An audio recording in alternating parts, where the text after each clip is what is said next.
Welcome back to Born to Praise TV channel. We are created to worship God.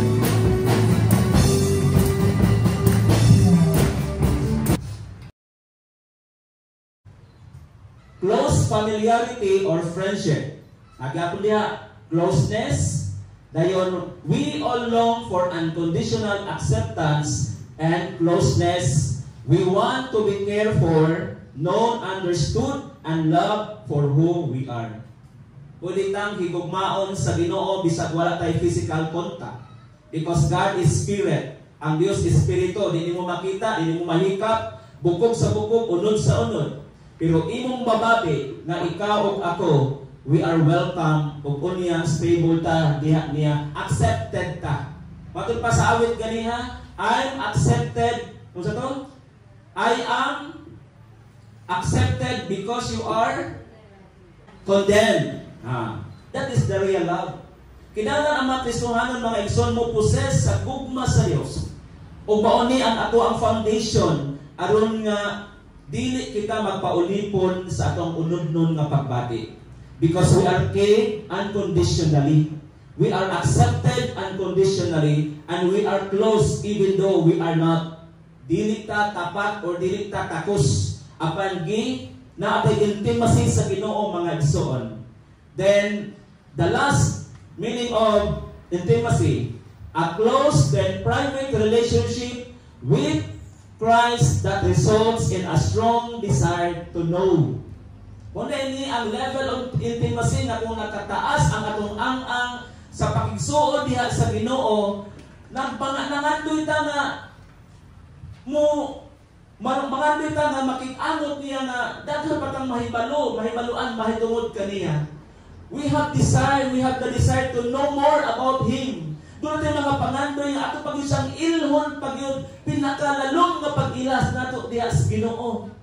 Manalabi sa dili nakita mga igsoon unsa gingon ni Jesus Christ ang mga disciple. Blessed are those who did not see but yet they believe.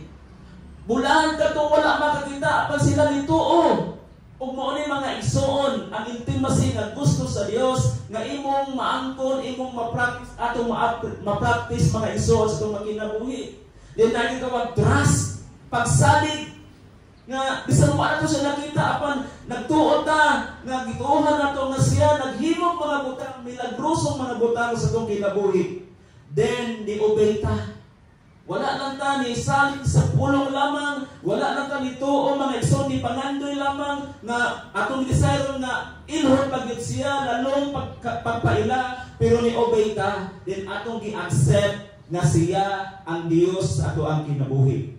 Ug mao ni mga igsoon sa dihan kita mga igsoon ni accept sa kinabuhi na Kristohanon, mga challenges sa kinabuhi mga igsoon. Mao ni karon mga igsoon do natay mga butang. Why do we need to obey and accept His love? Kano kinahanglan din natong sundon o dawaton ang iyang gugma mga igsoon. Dunay tulo ka mga butang nga gikinahanglan natong mahibal-an karong kabuntagon. Dili tungod kay nagsaulog ta karong bulan sa Pebrero is the month of love, is that it does not say about that. It does not concern about that. But mga igsoon sa tanang panahon, gikinahanglan nato kung ato man gyud na accept ang gugma sa Ginoo, then let us always level up. Atong ipatun ang mga igsoon, ipataas pagid nato nga dili ta magpabilin matud pa ni Apostol Paul sa atong ang nga pagkabata sa ang sa pagkatao, pagtuon nato diha sa Ginoo. But yet kinahanglan i-accelerate ta mga igsoon. Mo-accelerate ta, magpataas ta, then magpaubos ta diha sa presensya sa atong buhi nga Dios. Una ani mga igsoon, love as the foundation of intimacy. Ikaduha, the role of the Holy Spirit in deepening intimacy. Then ang ikatulo, the assurance of Christ's presence in intimacy. Ato ang i-discuss kining una mga igsoon kaning gugma mao ni pundasyon sa atong pakigsuod diha sa Dios. As what I have said just recently, nga maglisod ta mga igsoon og closeness kung walay connection sa usag-usa. Kung ang mga tao karon mga igsoon, grabe ang konektado sa social media, tanan nga mga problema tuwa dito nagdasok sa kalibutan sa social media. Pero it's sad to note na wala nila stable ang ilang pundasyon sa ilang pakigsuod diha sa Ginoo. Kung mingutan love as a foundation of intimacy, atong makita diha mga igsoon ang pagsunod, ang obedience. Ato nga nadunggan mga igsoon, sukat pa sa pagkatao espirituhanon sa ato ang pagtuo that obedience is greater than sacrifice. Na? Mo ni kanulay na hapin sa atong mga panghuna-huna, nahampilo sa atong mga panghuna-huna mga igsoon, pero nalimot ta to accept His real love. Nalimot ta pagsunod mga igsoon in an act way. Nalimot ta pagsunod ana. Let us open our Bible in John chapter 14 verse 15. Unsay gisulti diha? Ang atong mga sugo, na? Kung gihigugma ninyo ako, naingon si Jesus, tumana ang akong mga sugo. See? Unsay product of love? Obedience. Unsay makita result of obedience is unsa man? Atong gikip ang yang mga sugo. Mga igsoon, kining word na keeping all the commandments is a general command. Kaya nga naman, tanan nga mga gisulti sa Dios diha sa iyang mga pulong, it is a command. And it is not a suggestion. It is a command. Whether we like it or not, mga igsoon, we need to obey God. Muna ningon si Apostle Peter, we have to obey God rather than men. Amen? So kung sa gisulti sa Bible, kung sa gisulti sa pulong sa Dios, we need to obey because that is the command of God. Si Jesus Christ nagisgot, nagsulti sa iyahang bibig, sa iyahang mga ngabil, nadunggan nato mga igsoon kung naapat atong panahon ng mga igsoon na si Jesus yun, He stand in the midst of the multitude, in the midst of His disciple, na nagsulti, kung gihigugma ninyo ako, tumana ninyo ang akong mga sugo. Unsa man di ay ang pinakabukat nga sugo nga gisugo sa Dios. Katubang panahon ni Moises, sa panahon sa mga Levita, sa panahon sa mga Israelita, nga ilagyong gi-practice sa ilahang mga pamilya. Makita dito mga igsoon sa mga bumbong nila, panahon sa adlaw ipapapulay na gyud sila dito. Tungod kay dili sila ganahan nga makasala at ubangan sa Dios. Munang nagmugna mga igsoon ang Dios pinaagi kang Moises katong napulo kasugo sa panahon sa mga Israelitas. There are 10 commandments na gi-focus sa mga tao ditong dapita. Upon they found out na bisag unsaon nila buhat, ma-perfect nila mga igsoon ang siyang kabuok commandment, then na-fail sila sa usa, everything is gonna be erased. Ma-erase na tanan mga igsoon. Kay parehas ra gyud sa usa ka panapton nga puti. Kung maagsikan og itom, ang mga tao dili mag-focus sa puti, mag-focus sa itom. Usab na mga igsoon, na kung masipyat tag kausa, ma-erase ang tanan maayong gibuhat nimo para sa Ginoo. And that is the standard of man. Naay mga tao dinhi sa kalibutan na bisag Kristohano na ang ilahang kinabuhi nakaangkla sa ilahang isig ka tao, and that is not a good connection.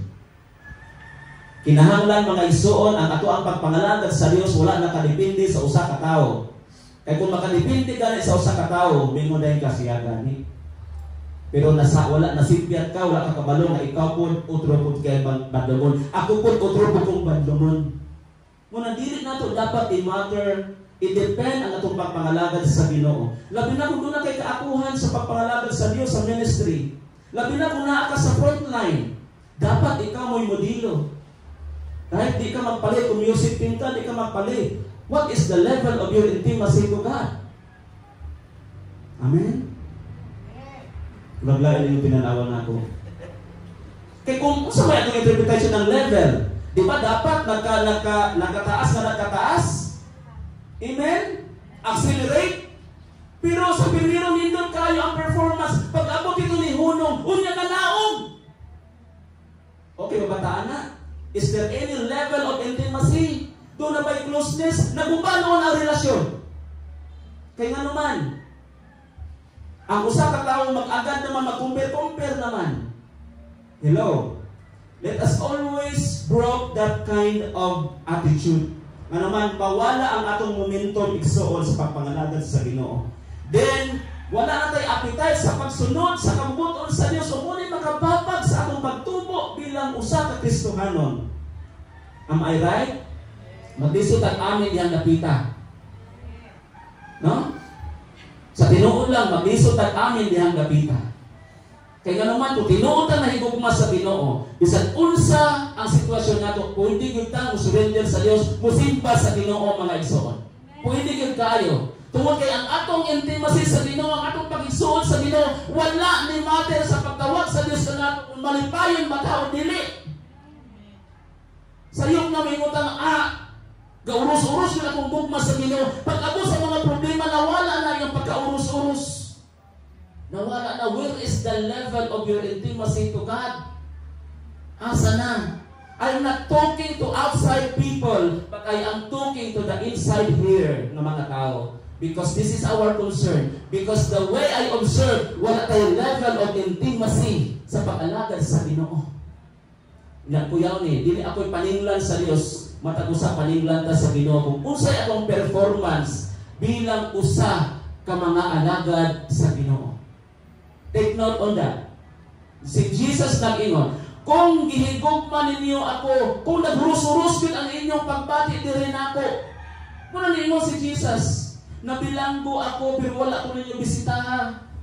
Giuhaw ako, pero wala ko ninyong gihatagan o tubig na mainom. Nakutan ang mga disciples, Ginoo, ano sa amang ka nabilanggo, wala ka na mo bisitahan. Ginoo, ano sa amang ka giuhaw, wala ka na mo tagay mainom. Nga naman, because there is something inside in Jesus Christ, because na ay part sila makinabuhi, na maglisod sila obey sa ilang Ginoo. Now, talking to us right now, mausap ni mga igsoon, ang gibati sa Ginoo. Why is it? Jesus Christ asked Peter 3 times. Pwede naman itong pangutan mo ni Jesus si Pedro sa mga usa. Dili ito bangan ni Atininak kung si Pedro. Hello? But si Peter na katong apostol ni Jesus Christ. Gabaling, gahurus-hurus ang iyang pagpangalagad sa Ginoo. Niingon sa Jesus Christ, Ginoo, dili yun mahitabo nga ikaw ang ilimod. Hallelujah. Lipay pag-espidyo atong higayon na niabot mga igsoon ang event nga dito na siya panahon nga kanabang i-deep na kanabang i-measure na ang iyang pagtuo sa Ginoo. But wala siya nakapanalipod sa Dios. He denied Jesus Christ 3 times. Iyang gilimod si Jesus Christ. And after that, nakahinumdum siya sa iyang saad ngadto sa Ginoo. Nakahinumdum siya sa saad niya sa Ginoo. Nga pwede unta to niyang dili malimod apan nganong iyang nalimod mga igsoon. Munang pangutan ang imong kaugalingon. Ikaw usab nakahimo basab kanili sama sa gibuhat ni Pedro o ngano si Jesus Christ nakaingon man sa iyang mga